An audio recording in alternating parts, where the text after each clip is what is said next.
하겠습니다. 오늘 교회에 처음 참석하신 분들을 환영하고 또 교회 등록을 원하시는 분들은 저희 교육자에게 말씀해 주시기를 바랍니다. 향동교회 주일 예배와 새벽 예배가 정상적으로 드려지고 있습니다. 다른 예배들이 속히 정상화될 수 있기를 위해서 기도해 주시기를 바랍니다. 이번 주 중에는 서울 북로의 여전도회 연합회 실행위원회 예배 모임이 있습니다. 문산교회, 파주에 있는 문산교회에서 류병수 목사님 심호하시는 교회에서 내일 5월 17일 오전 11시에 모임을 갖는다고 합니다. 아마 개별적으로 시간을 원하시는 분들은 문의하셔서 참석하시면 되겠습니다.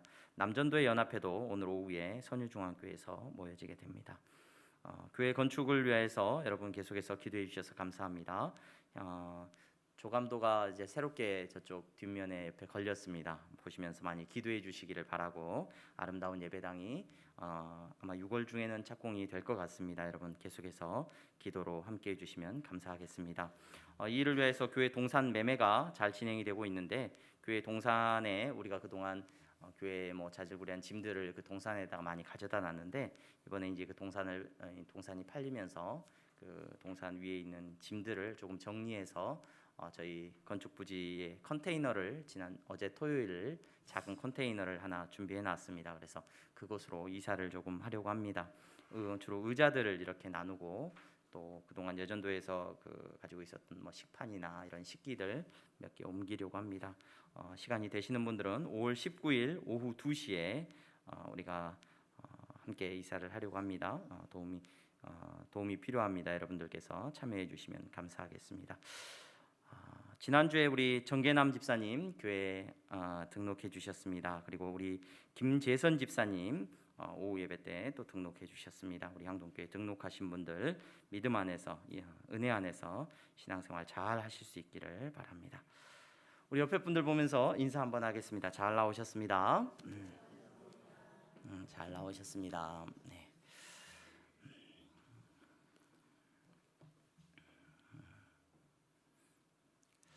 행신동에서 사역을 할 때, 그곳에서 부교육자로 사역을 할 때, 목요일이면 이제 전도, 그 교회에서는 전도대가 이렇게 파송이 돼서 전도를 나갔습니다.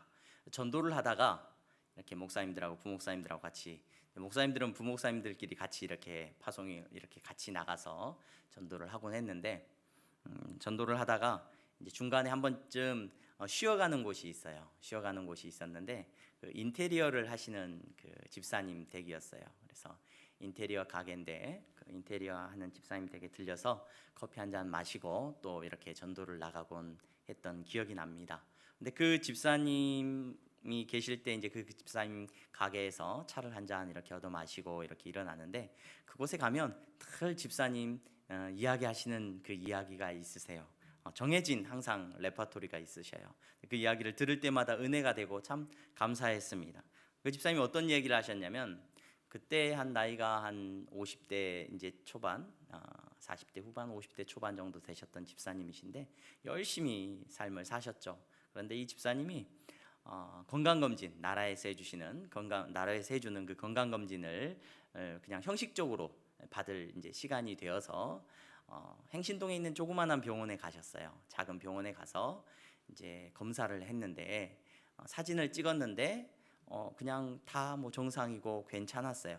그런데 그 병원에 마침 어떤 의사가 있었냐면, 서울에 있는 큰 병원에서 본인의 그 병원을 차리기 위해서 이제 준비하는 과정에서 사임하고 잠시 그 공간이 생겨서 이제 그 병원에 지인이 있어서 그 병원에 와서 잠깐 진료를 봐주던 의사가 있었어요.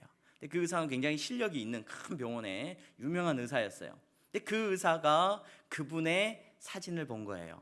그분의 엑스레이 사진을 봤는데, 그분의 사진을 딱 보고 그 간에 그냥 다른 의사들은 그냥 괜찮다 넘어갔는데, 간에 본인이 볼 때는 본인의 의사 경력상 또 본인이 진찰을 하고 여러 환자들을 봐왔는데, 이분은 병원에 가서 한번 검사를 받아볼 필요가 있습니다 라고 진찰을 내리신 거예요. 전혀 이상도 없었고 아무 문제도 없었는데, 그래서 이 젊은 집사님이 병원에 가서 이제 큰 병원, 서울의 큰 병원으로 가서 검사를 했는데 큰 병원에서 잘 몰랐어요. 그래서 그냥 단순히 사진을 찍는 게 아니라 또 뭐 정밀한 검사가 있더라고요. 정밀한 검사를 했어요.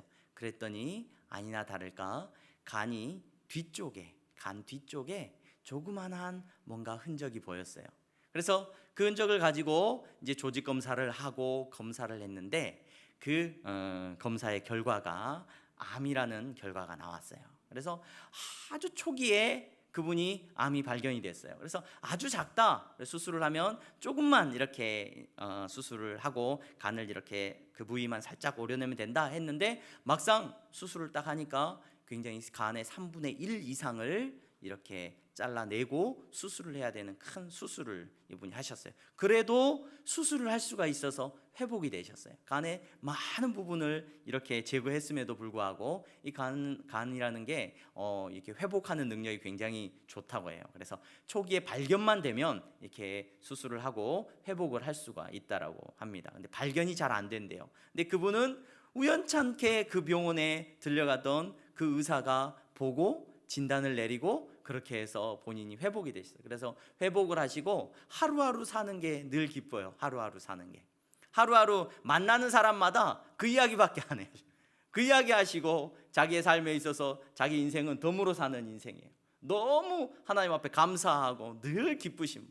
그렇게 저희가 전도하면서 그 집사님 댁에 들려서 차를 마시면서 그분의 이야기를 자주 들었던 기억이 납니다. 여러분 오늘 여러분들 향동교회에 예배 자리에 나오셨습니다. 우리 향동교회는 큰 교회도 아니고 뭐 대단한 사람들이 모이는 교회도 아닙니다. 작은 교회고 여러분 우리 향동교회는 어쩌면 세상의 기준으로 볼 때는 초라한 교회입니다. 바라기는 이곳에서 여러분들이 예수님을 만나고 돌아가는 은혜가 있기를 소망합니다. 우리의 치료자 되시는 예수님을 만나고 돌아가는 기적 같은 일이 일어나기를 소망합니다. 여러분 예수님을 만나고 돌아간다면 저와 여러분들의 인생이 앞으로 여러분들의 남은 인생이 내 인생이 덤으로 사는 인생이고 나는 예수님 만난 것밖에 내 인생에 얘기할 것이 없다라는 놀라운 고백이 날마다 나타날 줄로 믿습니다. 예수님께서 갈릴리 호숫가로 나가셨습니다. 우리가 마가복음의 말씀을 계속해서 살펴보고 있는데 이 가버나움이라는 갈릴리 호숫가에 있는 한 작은 마을에서 가버나움에서 예수님이 머무셨어요. 그곳에서 지난주에 우리는 몸에 마비 증상이 온 한 환자를 고치시는 장면을 저희가 볼 수 있었습니다. 이제 예수님이 다시 호숫가로 나가셨다 성경이 기록을 하고 있습니다. 큰 무리가 아마 예수님을 또 따르고 있습니다. 예수님은 그들을 만날 때마다 뭐 하셔요? 틈나는 대로 그들을 가르치셨죠. 그들에게 죄를 가르치시고 구원을 가르치시고 하나님의 나라와 복음에 대하여서 가르치셨습니다. 근데 예수님이 그곳에서 복음을 전하시고 하나님의 나라의 이야기들을 하고 계셨는데 이 가버나움에서 갈릴리 호숫가 그 근처로 나와서 예수님이 전하셨던 그 지역은 지리상으로 오늘날에는 그렇게 큰 중요도가 많이 없을 수도 있습니다.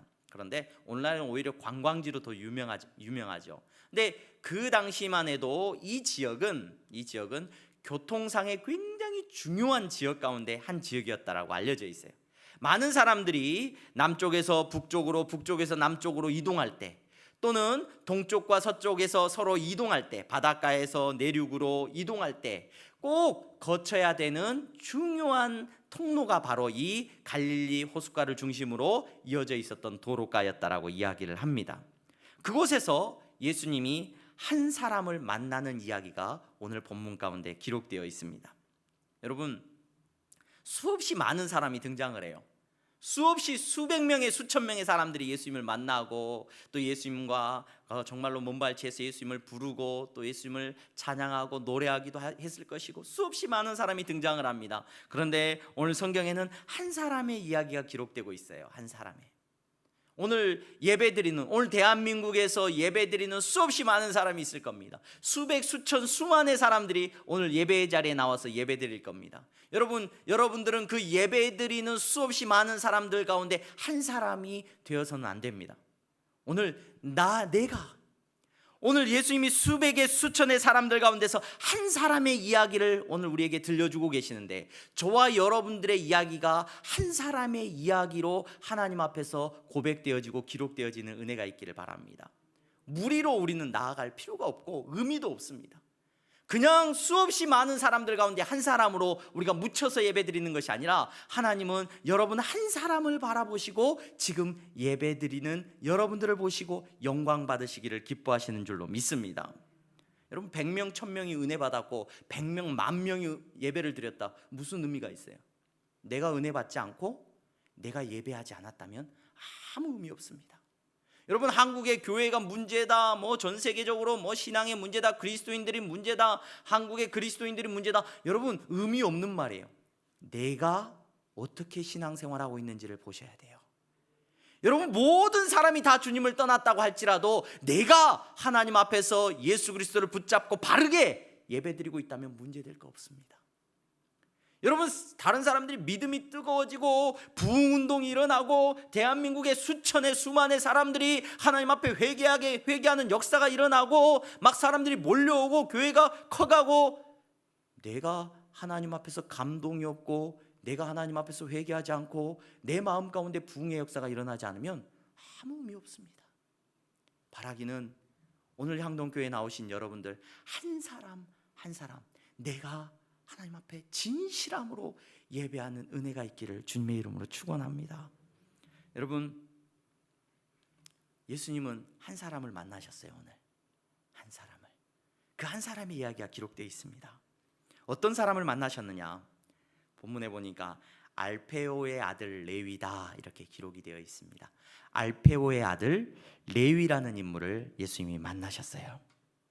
이 알페오의 아들 레위라고 하는 인물에 대해서는 굉장히 조금 어려움이 있습니다.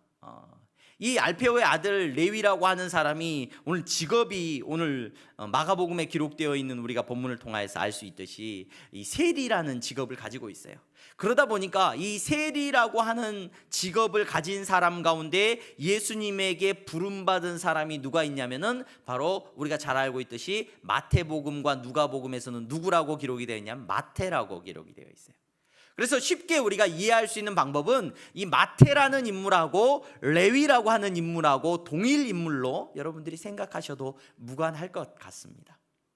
특별히 다른 인물이라고 하는 의견도 있고 다양한 의견들이 있지만 그냥 여러분들이 그렇게 이해를 하시면 좋을 것 같아요. 또 한 가지 우리를 어렵게 만드는 건 뭐냐면 알페오의 아들이다라는 말. 알페오의 아들. 성경에 알페오의 아들이라고 하는 인물이 누구로 나오냐면 예수님의 제자들의 목록을 딱 보면은 알페오의 아들은 야고보라고 기록이 되어 있어요.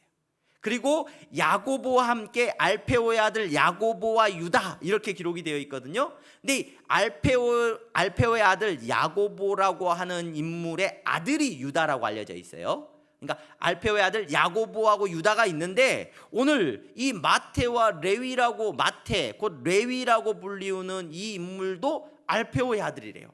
이게 무슨 말일까? 많은 신학적인 논쟁들이 있는 것을 찾아볼 수가 있었습니다. 근데 우리가 쉽게 이해할 수 있는 방법은 이 알페오의 아들 야고보라고 하는 인물과 아마도 형제 관계이지 않았는가라고 생각하는 것이 가장 보편적인 생각이더라고요.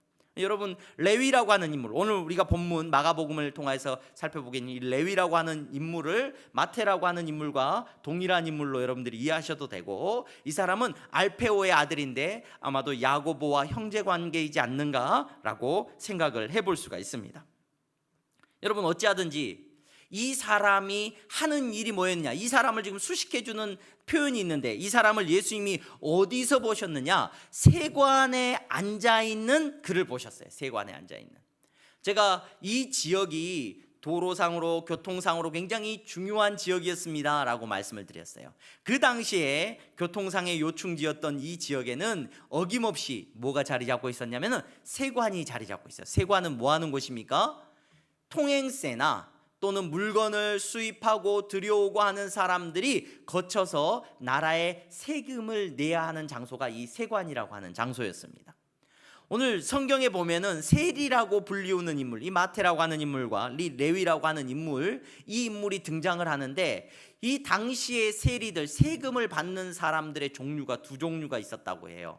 첫 번째 종류의 사람들은 일반적으로 재산세나 소득세, 그러니까 뭐 내가 재산을 얼마를 가지고 있고 농사를 지어서 얼만큼의 어떤 수확을 얻었어요. 그러면 그 수확물에 대한 세금을 걷어가는 세리들이 있었고, 또 한 세리들은 어떤 세리들이냐면 오늘처럼 세관에 앉아서 통행세를 받는 사람들이에요.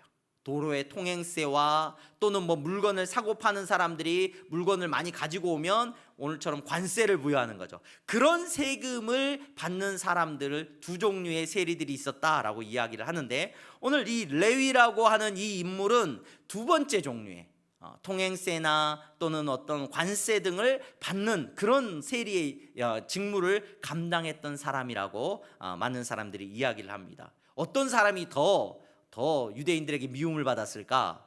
뭐 재산세나 또는 뭐 소득세를 받는 사람들이 아니었을까? 저는 그렇게 생각을 했는데, 역사적인 자료들을 보니까 이 통행세를 받거나 관세를 받는데 그렇게 부정과 부패가 많았다고 합니다.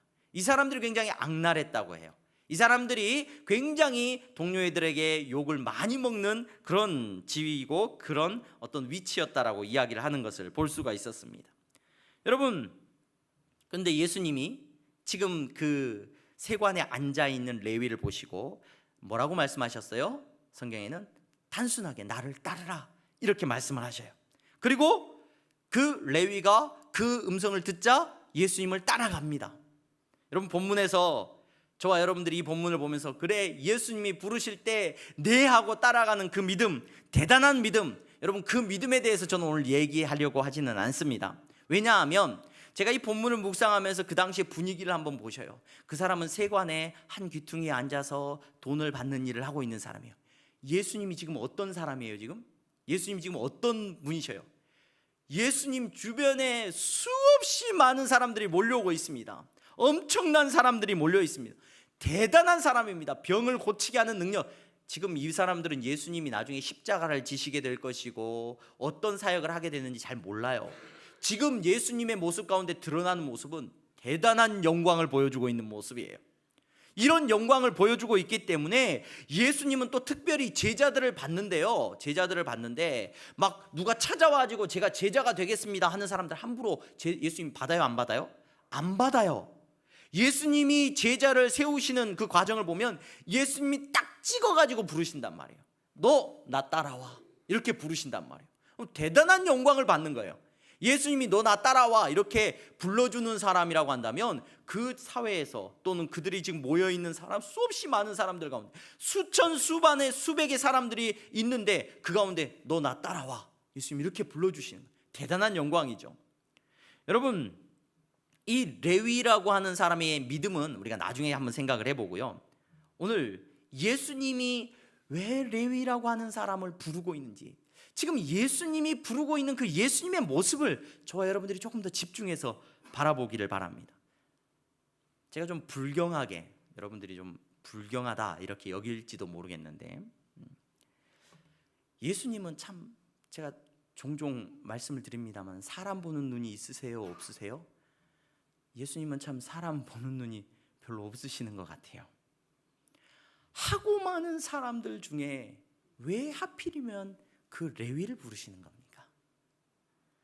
그 수천 수백의 사람들이 있는데 많은 사람들이 있었을 것인데, 여러분 제자 되고 싶다고 하는 사람도 분명히 많이 있었을 것인데, 여러분 왜 하필이면 그 레위라고 하는 인물을 지금 부르고 계시는 거예요? 어렸을 적에 여러분 게임 같은 거 해보셨는지 모르겠습니다. 편 나눠서 게임하는 거예요. 학교 다닐 때 편 나눠서 게임하고 대표 두 명이, 야 너희 두 명이 사람 이제 뽑아, 우리 편 나눠서 뭐 게임할 거야. 그럼 가위바위보 해. 가위바위보예요. 가위바위보를 막 해가지고 나서 난 누구 우리 편 데리고 오고, 그러면 난 누구 딱 데리고 가요. 여러분들은 그런 느낌이 없으셨는지 모르겠지만 저는 학교를 1년 일찍 들어가는 바람에 제가 중학교 때까지는 키도 작고 또 운동도 별로 못하고 그랬던 것 같아요. 그래서 게임을 하거나 그러면 항상 맨 마지막에 남겨지는 사람 중에 한 사람이었던 것 같아요. 그래서 게임에서 야 누구 할래 맨 마지막에, 제가 최근에 들은 그 이렇게 속으로는 깍두기라 그러나요? 깍두기. 너 들어와도 되고 안 들어와도 되고. 이렇게 편 갈라가면은 우리 편 내 편 다 이렇게 데려가는데, 여러분 어쩌면 이 레위라고 하는 인물은 골라가고 예수님이 제자 삼기 위해서 사람을 고른다고 한다면 고르고 맨 마지막에 남겨져도 이상할 것이 전혀 없는 사람이 바로 레위입니다. 여러분, 이 레위라고 하는 인물이 들어오면, 이 레위라고 하는 사람이 예수님 옆으로 딱 와가지고 예수님이 제자가 돼버리면 어떤 일이 벌어집니까? 그 예수님이 데리고 다니시던 모든 사람들의 평판이 뚝 떨어져 버려요. 평판이 안 좋아져요. 여러분, 이 사람은 유대인 사회에서 절대로 사람들이 가까이 하고 싶지 않은, 어떻게 보면은 성경 속에서 부정한 사람이고, 어떤 면은 심하게 말하자면 더러운 사람이에요. 더러운 사람. 저 사람 옆에는 안 가고 싶은 사람이에요. 여러분, 우리 부모님들 자녀들 키울 때 친구 잘 사귀어야 된다라고 말을 합니다. 좋은 친구 만나게 하기 위해서, 저희 자녀도 학교를 다니고 있는데 학교에 보니까 아이들이 전학을 가요. 초등학교 때 강남으로, 좋은 동네로 전학을 갑니다. 좋은 친구들 사귀게 해줘.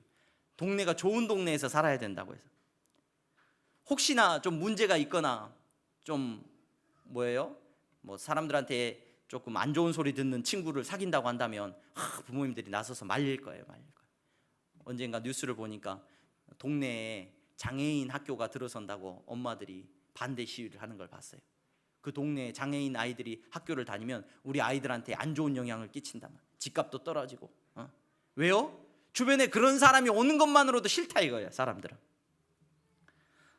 여러분, 레위라고 하는 사람이 여러분 예수님 옆에 와서 예수님이 그 사람을 불렀단 말이에요. 만약에 누군가가 예수님에게 조언해 줄 수 있다고 한다면 예수님 아닙니다. 그러지 마세요. 충분히 이야기해 줄 수 있는 사람을 예수님이 지금 부르고 계시죠. 물론 나중에 보니까 마태라고 하는 인물과 레위라고 하는 인물이 동일한 인물이라고 한다면, 여러분, 마태라고 하는 이 사도가 나중에 얼마나 큰 일을 합니까? 우리가 알고 있는 것처럼 마태복음을 기록하는 인물이 되잖아요.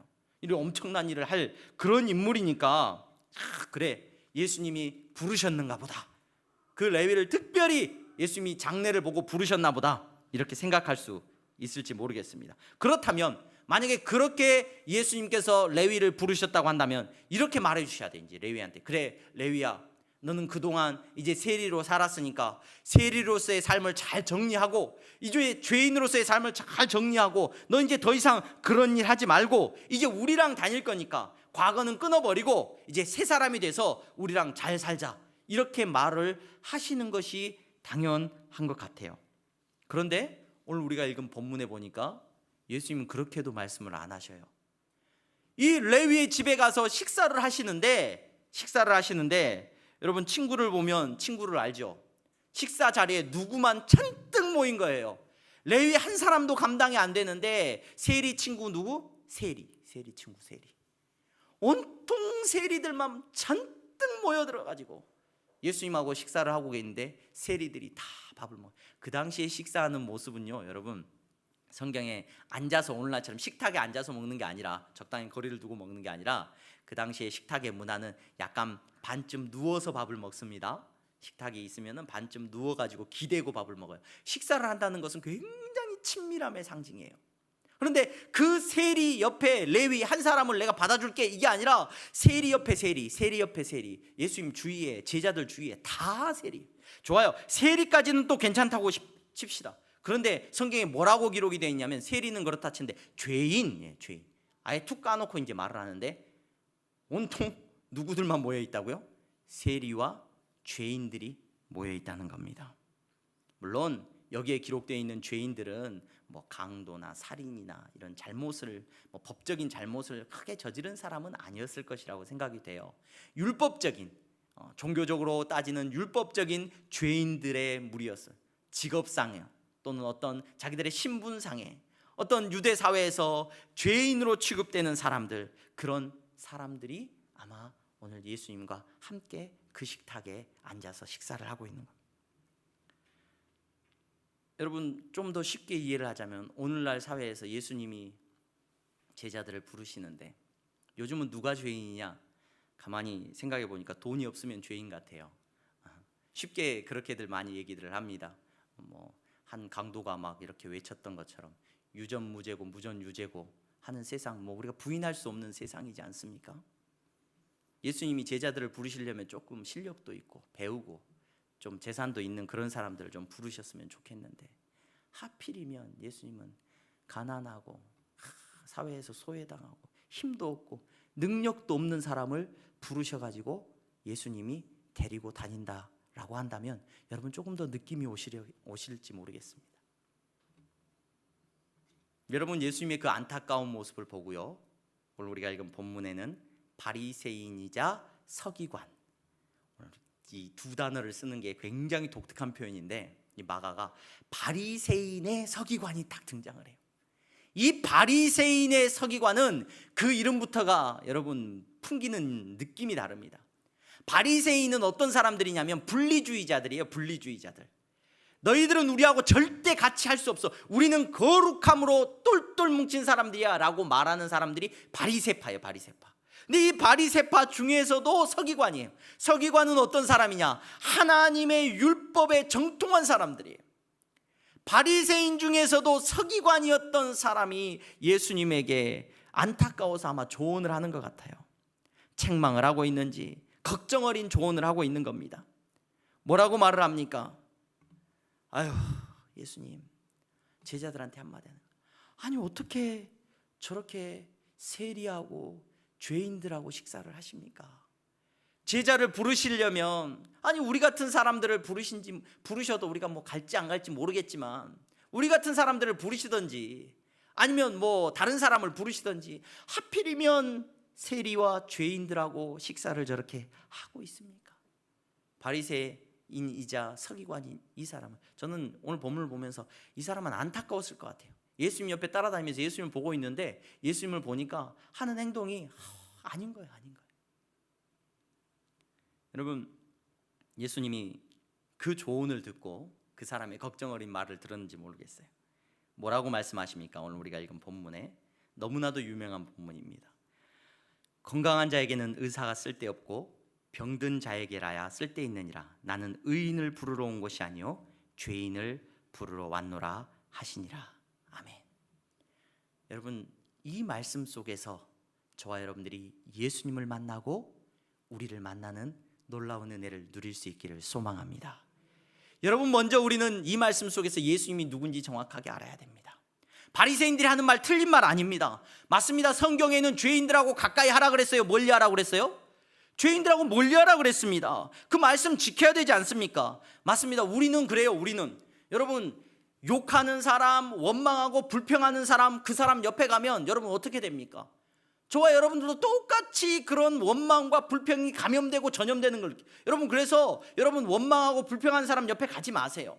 죄 짓는 사람, 술 마시고 세상에 뭐 쾌락을 즐기고 담배 피우고 이런 사람들 옆에 가가지고 앉아있는 분들이 계셔요. 와, 그 사람들을 내가 변화시켜야 되겠다, 예수님은 정말로 죄인들을 구하기 위해 이 세상에 오지 않으셨냐, 나도 그런 사람들하고 가까이 지내. 여러분 그러지 마세요. 왜냐하면 여러분들 능력이 없어요. 여러분들은 절대로 그 사람들을 변화시킬 아무런 능력이 없어요. 되도록이면 선한 사람을 만나십시오. 되도록이면 그리스도 안에서, 예수님 안에서 신앙생활 잘하는 사람들하고 어울리시기를 바랍니다. 여러분들은 되도록이면 착하고 선한 사람들하고 붙어있기를 기뻐하시기를 바랍니다. 그런데 예수님은 달라요. 그런데 예수님은 여러분 다릅니다. 능력이 있으신 분입니다. 여러분, 예수님께서는 그런 죄 가운데 거하고 능력이 없는 사람, 여러분 죽을 사람 옆에 가셔도 예수님께서는 그 사람하고 똑같아지는 것이 아니라 그 사람이 예수님으로 말미암아 변화되는 능력이 나타나는 줄로 믿으시기를 바랍니다. 여러분, 그래서 소망이 어디 있느냐? 소망이 없느냐? 여러분, 연약한 사람을 구하고 그 사람들에게 정말로 놀라운 복음을 전해주고 정말로 죽어가는 죄인들을 살려야 되는데, 여러분 내가 할 수 있다고 착각하시면 큰 오산이라는 거예요. 우리의 자녀들도 마찬가지고. 여러분, 우리는 무슨 일을 해야 되냐? 그 사람들이 예수님 만나는 일을 예수님 만나는 놀라운 역사가 일어날 수 있도록 돕는 우리가 돼야 될 줄로 믿습니다. 예수님만이 능력이 있어요. 예수님은 능력이 있으시기 때문에 죄인들을 끌어안고 같이 식사를 하시는 놀라운 능력이 있는 줄로 믿습니다. 여러분, 예수님이 우리의 치료자 되시고 명의가 되셔요. 제가 사역을 할 때 한 장로님을, 부산에 있는 큰 교회 그 유명한 장로님이에요. 유명하셔요. 그분은 부산의 뭐 2급 공무원이셨는데 부산의 모든 도로 체계를 그 장로님이 바꿔놓으시고 뭐 엄청난, 젊었을 때 거의 뭐 일 중독으로 사신 분이에요. 근데 그럼에도 불구하고 얼마나 믿음이 좋았는지 몰라요. 근데 그분이 은퇴를 하셨어요. 은퇴하셨는데 아내가, 그분은 그 높은 공무원의 자리에까지 올랐는데 아직까지도 차가 없으셨어요. 개인 차가 없어요. 승용차가 없이 매일 장 보러 가면, 그래서 그 아내 되시는 권사님이 얼마나 고생하셨는지 몰라요. 매일 장 봐서 뭐 이렇게 조금이라도 무거운 거 들고 올라치면 남들은 남편이 태워다 주기도 하고 남편 차를 쓰기도 하는데 그분은 차가 없어요. 근데 그분이 나중에 몸이 망가졌어요. 권사님이. 그래가지고 신장을 그 남편이 은퇴하고 이식을 해줬어요. 그 신장 이식을 아내가 받았어요. 신장 이식 받아가지고 한동안 얼굴이 캄해가지고 막 교회, 온 교회 소문이 다 났죠. 뭐 부산 전체에 다 유명한 이야기였습니다. 근데 부부끼리 신장을 이식해 줄 수 있더라고요. 그래서 옛날에는 그게 안 됐대요. 꼭 누구하고 관계가 있어야 돼요. 그러니까 혈연 관계가 되든지 뭐 부모 자식이든지 아니면 형제 관계든지. 근데 최근에는 이 의술이 좋아져 가지고 부부끼리도 이게 안 맞아도 이렇게 신장 이식을 하고 주사로 또는 약으로 이걸 다스린대요. 잘 적응하도록 몸에. 대단하더라고요. 엄청난 능력이더라고요. 여러분, 저와 여러분들은 능력이 없어요. 저와 여러분들은 능력이 없어서 절대로 다른 사람을 변화시킬 수 있고 다른 사람을 구원할 수가 없어요. 내가 할 수 있다? 안 되는 말입니다. 우리의 자녀들에 대해서도, 우리가 사랑하는 사람에 대해서 다른 사람에게 영향력을 줄 수가 없어요. 그 사람에게 소망이 있다고 한다면 능력이 있는 예수님밖에 없습니다. 예수님을 만나야, 여러분, 예수님을 만나야 구원의 역사가 일어나는 거예요. 여러분, 죄인들이 지금, 세리와 죄인들 맞아요. 바리새인들은 절대로 그들하고 밥도 먹으면 안 돼요. 왠 줄 아십니까? 밥 먹었다가는 큰일 나거든요. 그들도 부정해져 버리고 그들도 하나님 앞에서 죄인이 돼버리기 때문에 떠나는 게 맞아요. 그러나 예수님은 달라요. 예수님은 오늘 저와 여러분들에게 오셔서 저와 여러분들을 안아주시고 저와 여러분들을 품어주시는 능력의 주님이신 줄로 믿습니다. 죄인이고 더럽고 추하고 세상의 모든 사람들은 나를 떠나가는데 우리 예수님은 능력이 있으셔서 저와 여러분들을 품어주신 줄로 믿습니다. 여러분, 그 예수님이 죄인을 만나주셨다는 이 말씀을 볼 때 저는 참 혼란스러웠던 경험이 참 많았던 것 같아요. 그러면 여러분 어떻게 해야 되냐? 죄인이 돼야 된단 말이에요. 죄를 좀 지어야 되겠다. 좀 나쁜 죄를 좀 많이 지어가지고 예수님이 나를 좀 만나주시면 그때 회개의 역사가 일어나고 내가 진짜 뭔가 간증들을 들어보면 감옥에서 막 살인자가 막 성경을 읽고 막 뜨거운 은혜를 경험하고 막. 나는 어려서부터 신앙생활을 해가지고 매일 교회에서 자라가지고 내가 보니까 뭐 특별히 뭐 감동도 없고 특별히 뭐 죄 지은 것도 없는 것 같은데 뭘 그렇게 잘못했다고 회개하라고 하는지 모르겠고, 여러분, 그래서 죄를 지어야 되나? 이런 착각을 한 적도 참 많았습니다. 여러분, 이 자리에 앉으신 저와 여러분들에게서 예수 그리스도의 은혜가 놀랍게 고백되어지기를 소망합니다. 예수님 만나고 내 인생이 변했다라는 그 고백이 나타나기를 바랍니다. 어떤 사람이냐? 죄인에게 분명히 이 고백이 나타나는데, 죄인은 어떤 사람을 말하느냐? 오늘 예수님이 죄인을 구하러 왔다라고 말을 하시는데, 여러분, 이 세상에 사는 사람들 중에서 예수님이 필요하지 않은 사람은 단 한 사람도 없는 줄로 압니다. 이 말씀은 무슨 말씀이냐? 모든 사람이 죄인이에요. 모든 사람이. 그런데 어떤 사람은 내가 죄인인 것을 아는 사람이 있고 어떤 사람은 죄인인 걸 몰라요. 모든 사람이 아는 죄인은 어떤 사람이냐? 죄가 겉으로 다 드러나가지고 암세포가 밖으로 피부로 다 나타나가지고 뼈가 부러지고 뭔가 막 드러나고 안에 질병들이 겉으로 드러나면 그때서야 사람들은 저 사람 죄인인가 봐. 여러분, 뉴스 보면서 신문 보면서 막 매스컴을 보면서 죄인으로 드러난 사람들 보면서 죄인이에요, 죄인. 어떻게 저렇게 예쁜 자녀를 저렇게 미워하고 때리고 구박하고 어떻게 저런 나쁜 짓을 할 수 있어? 여러분, 그런 뉴스를 보면서 그렇게 얘기하시죠. 여러분, 예수님께서 말씀하시는 죄인은 누구냐? 말씀 앞에 서게 되면 깨닫는 죄인은 뭐냐? 그 사람하고 나하고 똑같은 죄가 내 안에 있었는데 그 사람의 죄는 겉으로 드러났고 내 죄는 간 뒤에 숨어있는 조그마한 점처럼 숨어가지고 내 몸을 죽여가고 있는데, 여러분, 저와 여러분들은 몰라요. 그래서 예수님이 필요 없어요. 예수님, 내가 어디서 큰 죄라도 짓고 와야 되나요? 이런 말도 안 되는 교만한 이야기들을 하게 된다는 거예요. 여러분, 병원에 가면 CT 촬영, MRI 촬영, 무슨 펫 촬영인가요? 무슨 촬영, 무슨 촬영. 머리끝부터 발끝까지 돌려가면서 다 비춥니다. 뭐 하나를 찾아내기 위해서. 뭐 이상이 있는가 없는가. 여러분, 말씀 앞에서 바라기는 저와 여러분들이 머리끝부터 발끝까지 말씀이 우리를 관통하고 여러분 심령을 감찰하시고 찔러서 쪼개는 놀라운 역사가 일어나기를 소망합니다. 여러분, 내 안에 죄가 드러나기를 소망합니다. 여러분, 그 죄가 드러나서 여러분 예수님 아니면 고칠 수 없다는 놀라운 은혜가 고백되어지는 은혜가 있기를 간절히 소망합니다. 여러분, 그 은혜를 경험하고 그 은혜를 경험하고 여러분 교회 와서 그 예수님을 만나고 치료자 되시는 예수님을 만나고 여러분 놀라운 은혜를 저와 여러분들이 누렸기를 소망합니다. 그 사람의 입술에서는 무슨 얘기밖에 안 나오냐? 예수님 얘기밖에 안 나와요. 제가 그 집사님을 만났을 때 여러분 그 집사님은 그 의사 선생님이 의사 선생님 찾아갔죠? 안 찾아갔겠습니까? 의사 선생님 찾아가고 그 이야기밖에 안 하시는 거예요. 설교를 마치겠습니다. 어제 말씀을 준비하면서 준비하기 전에 우리 점심 때 우리 전도사님들이 스승의 날이라고 밥 먹자고 찾아왔더라고요. 그래서 같이 밥을 먹었어요. 앉아서 밥을 먹고 있는데 전화가 왔어요. 모르는 전화번호로 전화가 왔어요. 그래서 전화를 받았는데 어떤 여자분이 저한테 물어보는 거예요. 거기 향동교회 맞지요? 그러는 거예요. 네, 맞습니다. 향동교회입니다. 그랬더니 거기에 혹시 그 집사님인지 교회 다니는 사람인지 모르겠는데요, 김경아 씨라고 없어요? 그 김경아 성도님 여러분 아시죠? 네. 제가 어떻게 말해야 될지 순간 모르겠는 거예요. 네, 맞습니다. 저희 교회 성도십니다. 성도셨습니다. 이렇게 말을 했죠.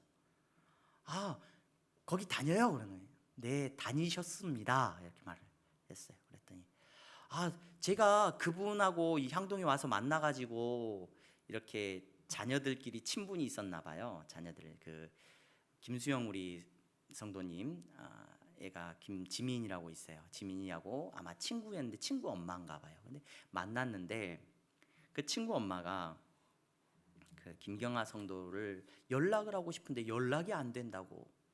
그러다가 생각을 했어요. 이 김경아 성도님께서 만날 때마다 무슨 얘기를 했냐면 자기가 향동교회 다니는데 교회에 나오라고 이 얘기를 했던 기억이 나가지고, 그러면 교회에 전화해 보면 혹시 연락처를 알지도 모르겠다 하고 연락이 안 돼서 전화를 해본다고. 혹시 연락처 있나요? 교회 나오나요? 예, 우리 김경아 성도님 천국 가셨습니다. 제가 이야기를 했습니다. 천국 가셨습니다. 언제요? 놀라가지고 그분이 좀 엊그제 일어난 것 같아요. 올해 돌아가셨나? 급히 확인했어요. 언제 돌아가셨지? 작년 12월 24일 성탄절 이브날 우리 고 김경아 성도님 소천하셨어요. 천국 가셨어요. 전화를 받는 그 상대편이 울먹이면서 그러냐고, 너무 몰랐다고, 자기는 몰랐다고. 그래서 전화를 끊었어요.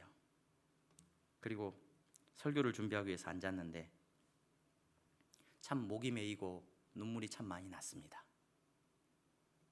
김경아 성도님은 제가 알기로 신앙생활 그렇게 오래 한 분 아니세요. 믿음의 연륜이 뭐 깊다거나 그러지는 않으셨던 것 같아요. 우리 김수영 성도님 만나서 아마 나중에 교회를 몇 번 나오신 것 같아요. 근데 예배 때마다 이 자리에 앉으셨어요. 예배 때마다 저를 바라보는데 예배 처음부터 끝까지 얼마나 열심히 예배를 드리는지 몰라요. 몸이 아프기 전까지, 허리가 아파서 이 자리에 앉을 수 없을 때까지 예배를 드릴 때마다 제가 부담스러울 정도였어요. 그쪽을 바라보면 부담스러울 만큼 예배를 드리셨어요. 그분은 돌아가서 친구들을 만나고 아는 사람들을 만날 때마다 이야기했던 거예요. 교회 나오라고. 내가 교회 다니니까 너무 좋다고. 향동교회 나오라고. 여러분, 그분은 갑자기 병원에 입원해서 그 길로 퇴원 못하시고 천국에 가셨습니다. 저와 여러분들이 만나는 모든 사람들 가운데 저와 여러분들이 마지막으로 남긴 말이 무슨 말입니까? 그 사람 찾으려면 어디로 전화하면 되지? 어디로 전화해 볼까? 여러분들이 오늘 만나고 오늘 헤어지고 나서 여러분 다시는 그 사람을 만날 수 없을 때 여러분들을 찾는 전화는 어디로 걸려올까요? 여러분, 참 할 말이 많은 세상 가운데 우리 살고 있습니다. 만나면 이야기해야 될 것도 참 많습니다. 우리는 신앙생활을 평생 해왔습니다. 우리가 만나면서 우리가 만나는 사람들에게 어떤 이야기를 전하고 있는지 설교를 준비하면서 많이 하나님 앞에서 회개했습니다. 여러분들의 마지막 말이 예수 그리스도이기를 소망합니다. 마지막 고백이 여러분 예수님으로 끝나기를 소망합니다. 여러분들을 찾는 전화가 교회로 걸려오기를 소망합니다. 여러분들을 찾는 그 놀라운 이름이, 여러분들의 이름이 저 천국에 아름답게 기록되어 있는 줄로 믿습니다. 기도하겠습니다. 거룩하신 하나님, 나 같은 죄인 살리신 말씀 앞에 비추어 볼 때 내 안에 더럽고 추하고 죽을 수밖에 없는 죄와 그 죄 덩어리들이 가득한 내 모습이 예수님 앞에 비춰지는데, 우리 예수님, 능력의 예수님 나를 치유하시고 낫게 하신 줄로 믿습니다. 그 예수님이 내 입술에 고백이 되게 하여 주시옵소서. 그 예수님 부르다가 저 천국 가게 하여 주시옵소서. 예수님의 이름으로 기도하옵나이다. 아멘. 우리 다 함께 찬송가 213장 부르시면서 준비하신 예물 하나님 앞에 드리겠습니다.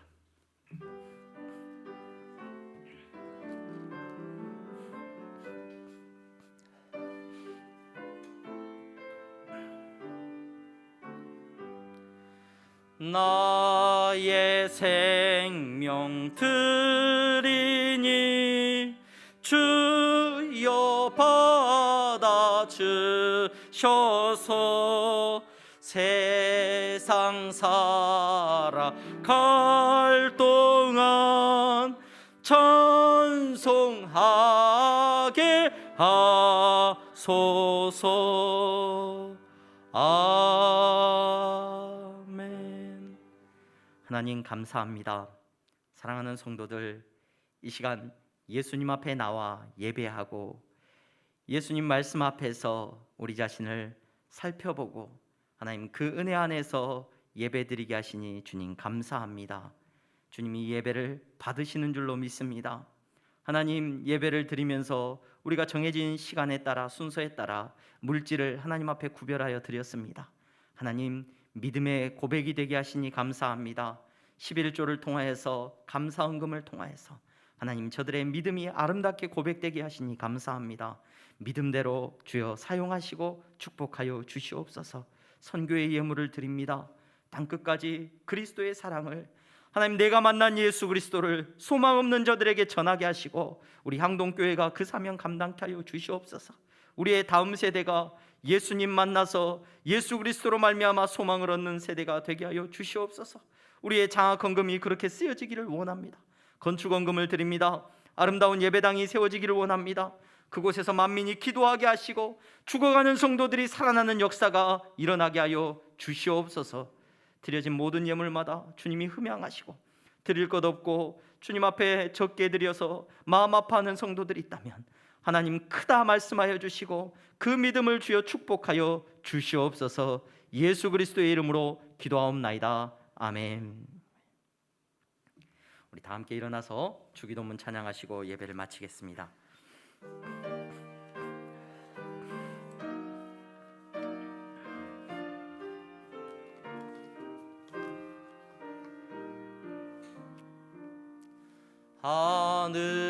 하늘에 계신 아버지 이름 거룩하사 주님 나라 임하시고 뜻이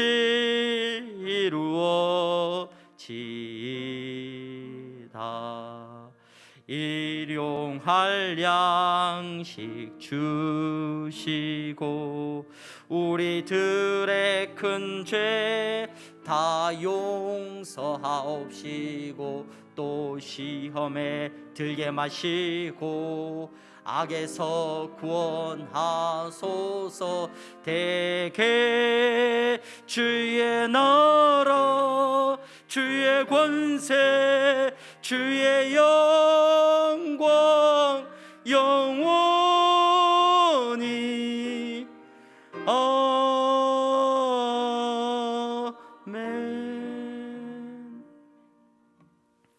주 예수 그리스도의 은혜와 하나님 아버지의 사랑하심과 성령의 교통 충만하심이 죄인됨을 알고 주님의 구원하심을 알고 그분의 놀라운 사랑을 날마다 증거하는 사랑하는 성도들의 머리 위에 이제부터 영원토록 함께 있을지어다. 아멘.